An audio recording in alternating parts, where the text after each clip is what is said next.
Forgot. What's the name? What is the name? There's a press this one.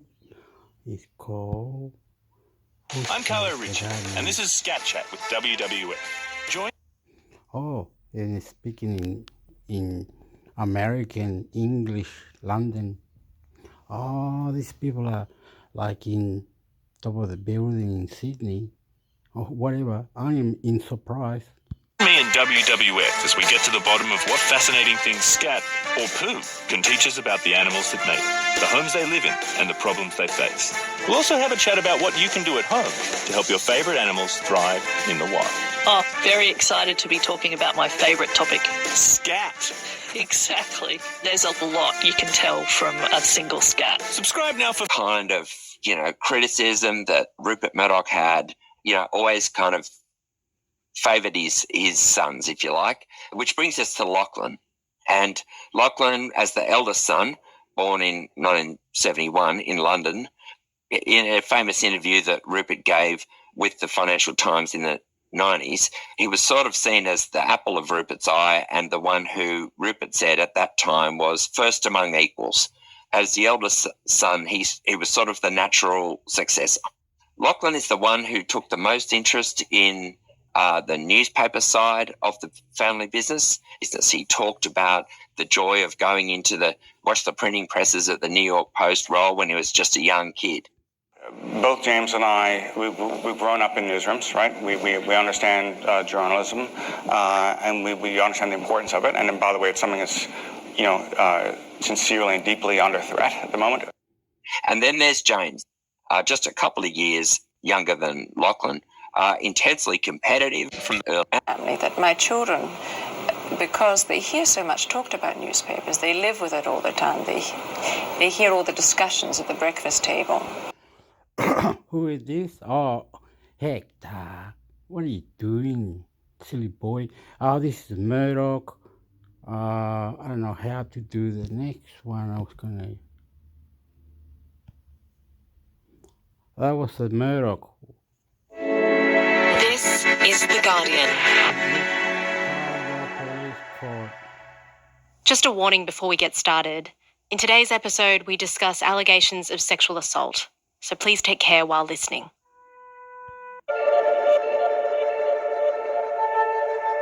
Next, reporter Nino Bucci on what went wrong in the criminal trial against Bruce Lerman.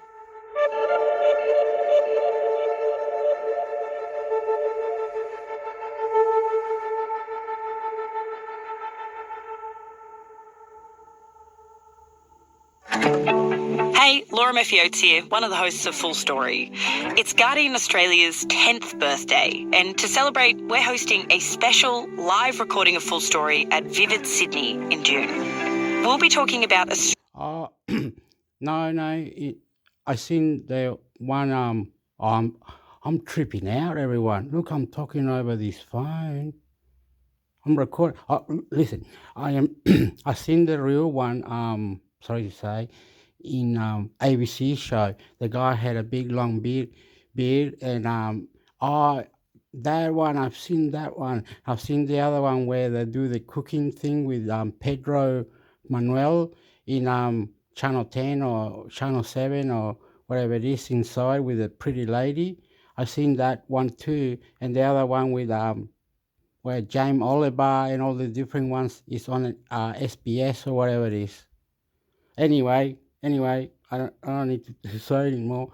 I don't know what I'm saying, but I've seen that. Australia's natural environment and how to save it. I'll be joined by a panel of special guests, including Independent Senator for the ACT, David Pocock, Dr. Dennis Rose. Bruce Lerman insists that he should never have been charged in the first place. In fact, throughout his interview with Channel 7, he makes it clear that he blames the ACT Director of Public Prosecutions, Shane Drumgold, for that. But weeks after Drumgold announced that there would be no retrial, the ACT government announced that there'd be an inquiry into how that case was conducted. How did that inquiry come about? Yeah, so juror misconduct was what brought down that trial. Nino Bucci is a reporter for Guardian Australia. And After that first trial kind of collapsed and there was speculation about whether there'd be a retrial, there was a real sort of sense of things being unresolved. I knew the odds were stacked against me. The criminal justice system has long failed to deliver outcomes to victims of sexual assault. It was then announced there was not going to be a retrial because of concerns about Higgins's mental health. This brings the prosecution to an end. As a sexual assault complainant, Miss Higgins has faced a level of personal attack that I've not seen in over 20... ABC Listen. Podcasts, radio, news, music and more. Hi, I'm Sam Hawley, coming to you from Gadigal Land. This is ABC News Daily. Hi, I am Hector. Question it. Thank you. You are beautiful. Hello. You. Thank you for you. I love you. I love you. Reply. Listen. Come on and have fun. Shake your hand. Shake that booty. Pump it up. Pump it up. Bring don't slap him. When you head to your weekend soccer or cricket match, you're normally there to cheer on the school team or local club. It's fun and usually not too serious. Welcome to the world's favourite online bank. Any idea about this? And potentially millions of dollars on... Oh, they're doing gambling. They're gambling. It's naughty boys, they are. You know, these games out in the suburbs, which we had no idea about. Do you think anyone has any idea about this? That there's... You're winning big money. Like this. Hey ho, hi ho, hi ho, da da da da da da da, hi oh wow wow, hey paru paran taran tan pom paran tan tan, woohoo! This volume of betting on this level of sport? No, if you're not in the industry, you wouldn't have a clue. He thinks that a lot of these people who are betting on these games, they don't care about the details. They don't care if they don't know who the club is. They just, they're people who just want to bet on anything.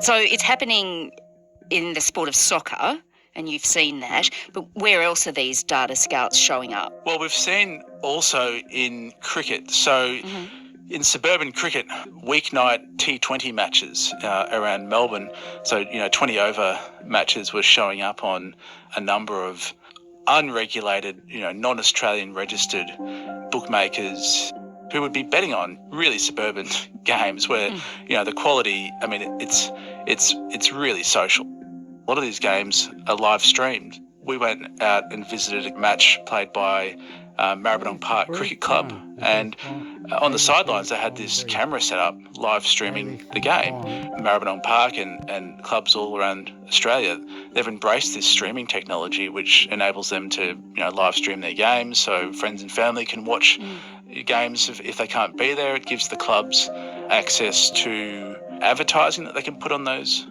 streams. When we've spoken to Sport Integrity Australia, which is the watchdog. This is an ABC podcast. Our agreement All right. Now I'm going to say something. I'm going to cut it now. It's the last one. I'm going to cut it. Don't.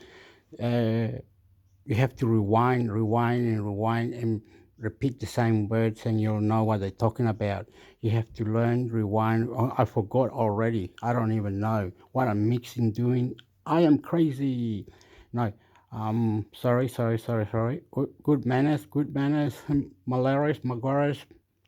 Don't get your knickers on a knot. Do you go. Experience outside nature. unlocks a set of transformative opportunities for jobs and skills and research and innovation in Adelaide and in Barrow-in-Furness, in Western Australia and here in the United States. The Prime Minister, Anthony Albanese, talking about the jobs that AUKUS will bring. We seem to have a shortage of the very skills in at the same time and sell. How is superannuation going? Can we have Bible studies with mental health or something? Or do building pay the rent? How do we have a house at the end of your superannuation, inflation, money, air pollution, destroying the atmosphere, the water, barrier reef, all these cultures from different countries? Can someone help one another and everybody happy, have a good life and everything? Why so hard? Breaking the rule? No, protesting, climate change, the time, the toys, earthquakes, fish, crocodiles, animal workers, mental health, SOS, police, the whole lot, everybody. Boy, thank you for loving you, everybody. For thank you for you and love Filipino, Venezuelan, Chilean, Argentinian, England, Holland, Germany, Russia, Vietnam, Israel, New Zealand, Australia. Well, we're wanting to look at the benefits, which I could happily talk about, and we'd expect to see this kind of number increase. I think, as I say, the real issue is trying to fit this in at the same time and sell it as a job creation measure, I think, is just totally mistaken. Well, if the project goes ahead, and of course there's a history of announcements and things then not happening over time. That's right, yes. I think on the construction side, there's 4,000 workers to design and build the new submarine yard, and then 4,000 to 5,500 to actually build the subs. These would be extremely skilled people, John, with expertise in manufacturing nuclear-powered vessels, which we do not have a lot of. No, I mean, there'd be a bunch of these people would almost certainly have to be imported directly as specialists from countries that have them. More generally, though, I mean, even the more routine skills. Okay, that's about the submarine.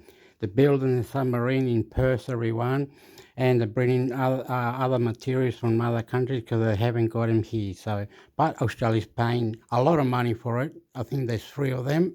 Oops, sorry, coming from America. Anyway. ABC Listen podcast. Housing, and you don't know how far off he is from getting social housing. Is that fair? Well, since we've put forward an FOI, we were able to then suddenly have contact from housing. I just realized something. I remember this family. They were, I don't know what you're gonna not come. Oh heck, why do they have to be like this? Anyway, there was 3 different families. One was like a Nigerian runaway bloke, Filipino Nigerian lady, a few others Australian and all that, all run away and then go to the domestic violence, other mental health on the bottom. They would go always there and they're arguing and wasn't pleasant. I don't know where they live, but there's a few. They all had to do community service, 200 hours community service I did, and the others were around and all that. One was cutting the grass and whatever. The other ladies, I don't know where they went to. The crazy man. Some people, they come here and they are mad and they spend a lot of money and they cheat and they lie and they all this get on drugs and guns and pollution. Oh, I don't know. I am sorry what I'm saying. I'm sorry. Oh, I am sorry. Getting social housing, is that fair? Well, since we've put forward an FOI, Yeah, I am very, very sorry. Yeah, I am. Everybody that is homeless needs a blanket or love or a hug or hallelujah. And go to that and ask for that. Go there. We're able to then suddenly have contact from housing saying, oh, we're just trying to check up on him and he's actually in a different priority. Yeah, so it's just been a bit infuriating because he just needs his own housing at the moment. My mum's his real carer and she has to live with him. She's under a lot of duress. So you don't have a date for that? No, we don't have a date for that still. There was nothing in the budget to improve public housing waiting lists, but there was something else. Well, the budget did contain a 15% increase to the maximum Commonwealth rent assistance rate, and that's a very welcome measure, and it will have some effect towards addressing rental affordability stress. However, I think the effect will be quite small. I think you have to, we were just talking about the historical context, and I think we do need to look at the historical context here, which is that nothing has been done to increase the real value of rental assistance over a very long period of time. So the real value of rental assistance has actually fallen well behind rent inflation, and there's been no remedy for that for so many years until the recently announced measure in the budget. So while the 15% increase is a very welcome measure, it's actually not going to have a huge effect because of how far behind rent inflation rental assistance values have based on housing model for regulating rent. Oops, I'm gonna what's the word? I'm gonna cut in a minute. Don't worry, it's so cool, because I know that that lady, whatever, I don't understand that because she said whatever, any percentage. Some people wouldn't scrap a dog for a pet put $1. Take anything of them. Anyway, I don't know why the lady's saying that. Everybody went up. Yes, it's very bad. My electricity is not very good. It cuts out sometimes, and I have problems. I have to go to the back. I have to buy sticky tape or something because the thing goes down and cuts the TV. Yeah, and they come along on the for the drains and windows and the keys and the locks and all that. Yeah, it's hard for some on the homeless. Some are homeless families on the streets that do not know what is coming or the love and how to live, or maybe religion or something, the spiritual, or how you are, because beautiful in your side, in your to others, beautiful, and manners, beautiful. They say thank you, yes, thank you, but yeah, it was good. Shoot up there, promptly jumped on them, and the Queensland government very quickly backed down, which was a shame because we haven't had a proper conversation about regulating rents for affordability in Australia for decades. And it absolutely should be happening now, if not before now. And it was a shame that the Queensland government walked back from that so quickly. Rental accommodation has... The market right now, rental increase is a given. 2-3... The landlord to fix it, as she told us in November. But this year, she's been worried about something else. The next rental agreement. Maybe around 2-3 months ago, we started realistically thinking about what this offer was going to look like. Obviously, in the market right now, rental increase is a given. But when considering like what my friends and colleagues had all been offered, you know, this wasn't really looking to be around the 10% mark. Most of them were being offered, you know, rental increases of anywhere between 20 and 40%, which is absurd. So naturally, I went into a bit of a realestate.com spiral because if our rent was increased by that amount, it would essentially push us out of the property. We started looking at options to see what other rentals were available, and it looked like we were going to have to pay an absorbent amount more to have a whole lot less. And then finally, about 2 weeks ago, I received an email from my real estate agent that was titled Lease Renewal Increased Rental Offer. I bet that was a moment. It was a moment. I held my breath and I don't think I looked at it for around 10 minutes. And by some ungodly chance, our landlord only wanted to increase our rent by around 6%, which is something that was doable for us and something that we're incredibly grateful for, because I don't really even know many people who have been fronted with under 10% at all. Shay's been lucky. She knows she has. But she doesn't think lucky is good enough. We were in a situation where we were relying on the understanding, generosity and compassion of a landlord in order for us to keep our home, which doesn't seem like a fair environment. You know, I feel like this should be regulated and capped and at certain percentages so people aren't waiting until the last month before they, find out from their landlords or their real estate agents whether they can or cannot afford to live in their homes anymore. So what sort of stories are you hearing from your friends, though, who don't have the same land? Oh, my God. Like, my best friend, her and her housemate live in Bondi, and they pay about the same, if not more, rent than we do per week for a small 2-bedroom apartment. And they went without hot water for nearly 2 weeks, which they weren't advised of. They had no idea why it was happening for the first day or so. They thought it was maybe just their apartment before they learned it was the entire building, and that I don't know if the boilers or something were being turned over. But fundamentally, that meant that for around 2 weeks, they were going to have no hot water. And so they contacted their real estate and just said, hey, we can't do our washing up, use our dishwasher, have hot showers. They also have no air conditioning or heating in their property. And this was only a few weeks ago. So it was really cold at that point as well. They basically said to the real estate, what can you offer us to, subsidize the situation that we are in right now? And the real estate came back and word for word said, all we can offer you is a lease termination effective immediately. Put up with it or leave. That's where we are now. Rachel Longvie-Forge, what should we change? What should be the priority? I think Commonwealth exists in the market here that would attract institutional investors into housing. And there are some real barriers to address if we want to change that. Well, I think some of the commonly cited concerns from institutional investors would be issues around tax. For instance, land tax has a highly progressive structure which penalizes investors who hold multiple properties. Man, I'm not going to say anything now. I'm not saying anything. I'm against that lady again. I'm sorry. I'm against that lady again.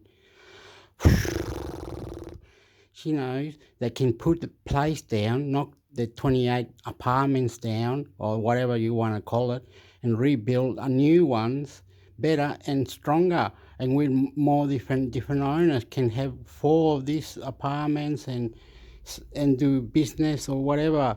You know what I mean? I believe in my own heart. What's this? Oh, my mom. I believe in my own heart that animals, trees, everything, breathing the good air, breathe out the bad air, everything correctly, doing it right, it works. Fantastic. You're mad, you're crazy. What I mean, try hard to complicate things, get out and understand, move around, go to the bus stop, go to the city or something. I don't know. Put the place down, take us somewhere else until they replace it or something, or move us to another place, or who's saying who and where. A house could cost $1 million now, maybe more. How do you save your money to buy a house? How do people live? Are you comfortable? Are you willing? Or are you talking about, oh, yeah, cheeky bugger? I don't know. How is the tax returns with the superannuation? And also, how is home at home paying the electricity, the changing the toilet paper? I mean, come on, mate. Investors would be issues around tax.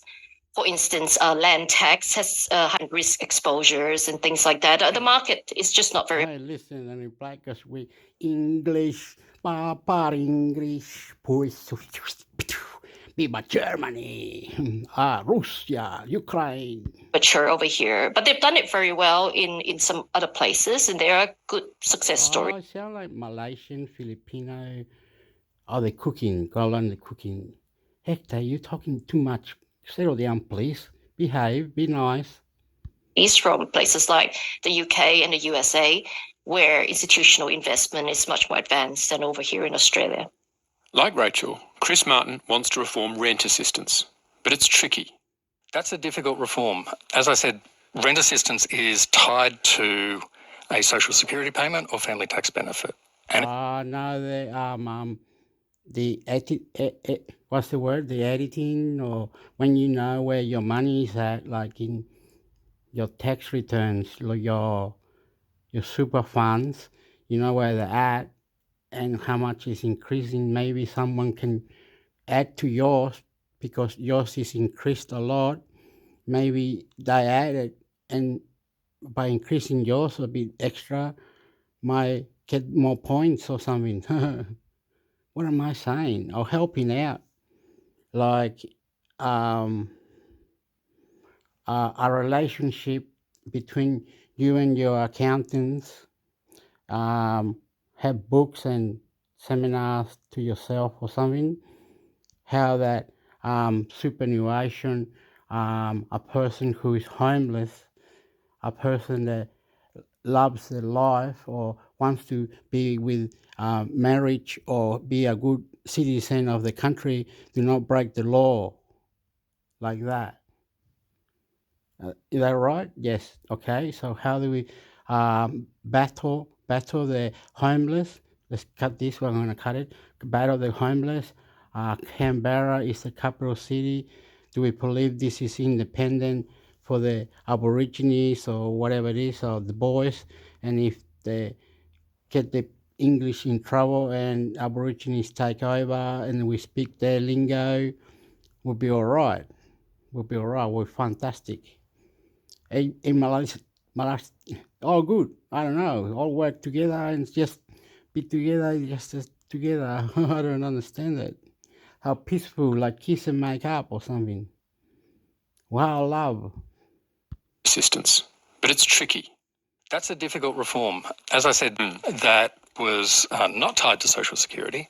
You would need the states and territories to be involved. And interestingly, some of them are starting to get a little more involved in rent assistance. So, for example, ACT government has... Yeah, I was seeing that with the marijuana and the homosexual with those flags with the different colors and others going back as the criminals and others with the passport as well, and others already in the camps, ready to be deported in remand centers and all these live. Yeah, they're fucking them up. They're good, man. They're good. It's all good. They're happening. Yeah. Whoa! Jumped. It appears to be a temporary thing, but they've got a rent payment program at the moment. Look, I'm Hector. I love you. I love you. I love you. It's jumpy. Hector. The battery. Goodbye. Because they can see that there are households in hardship because of rent increases. And in the pandemic period, in the lockdowns, states were experimenting with rent relief as well. So there might be a little bit of an appetite for a reform of rent assistance that involves the states and territories, that expands the availability of rent assistance to help all low-income households in rental stress. Rachel, I have to ask, if the Housing Australia Future Fund, currently stuck in the Senate, was up and running now, how much difference would it make? The Housing Australia Future Fund is aiming to deliver 30,000 new social and affordable... Okay. I'm going to say something. It's important. Here we had an earthquake. The weather, the rain was on. The earthquake and the rain was on. In Sydney, a lot of rain and earthquake 5.9 or something. Earthquake. We have this typical, I don't know, now they're saying I don't think we did have earthquakes years ago. I don't know, now we have it all the time. The awesome layer probably up the top is for bushfires. We have that. We have electricity problems. A lot of families are struggling, battling to live or pay rent or live a life. It's hard, but it's good. We're getting there. We're helping. We're champions. We have to be creative, I think. Okay, at the end. homes in the next 5 years. The National Public Housing Wait List, eligible applicants for public housing who are waiting to be allocated a property, that wait list is currently sitting at around 150,000 households. We have another 850,000 low-income private rental households who are experiencing housing stress. And I'm going to go on and say there's 122,000 Australians currently experiencing homelessness every night, and the trend is worsening. So 30,000 households over 5 years averages out to 6,000 households a year. And no, it's nowhere near enough. It's not. And in the meantime, that shortfall is feeding into everything else, leaving renters like Emma knowing exactly where they stand. There's no real end in sight. There's no relief on the way. There's no provisions set out by Parliament in order to protect us, really. We're just consistently at the end of the stick, and it's just like, well, where the wind changes, we get flung. That's Emma, a renter in Canberra. You also heard from Shay, another renter in Sydney, Professor Rachel Ongvi-Forge from Curtin University, Dr Chris Martin from the University of New South Wales, and Professor Rebecca Bentley from the University of Melbourne. The Money's produced by Ian Curtin. Okay, I'm going to cut it. I'm Hector from Toraji, One Door Mental Health. Everybody around, get together. We have to combine, join, move. Takes two to tango. We have to work it all out. Hector. All right, how do we stop it, please? Oopala, that's all you want to... This button, I think. Excuse me, please.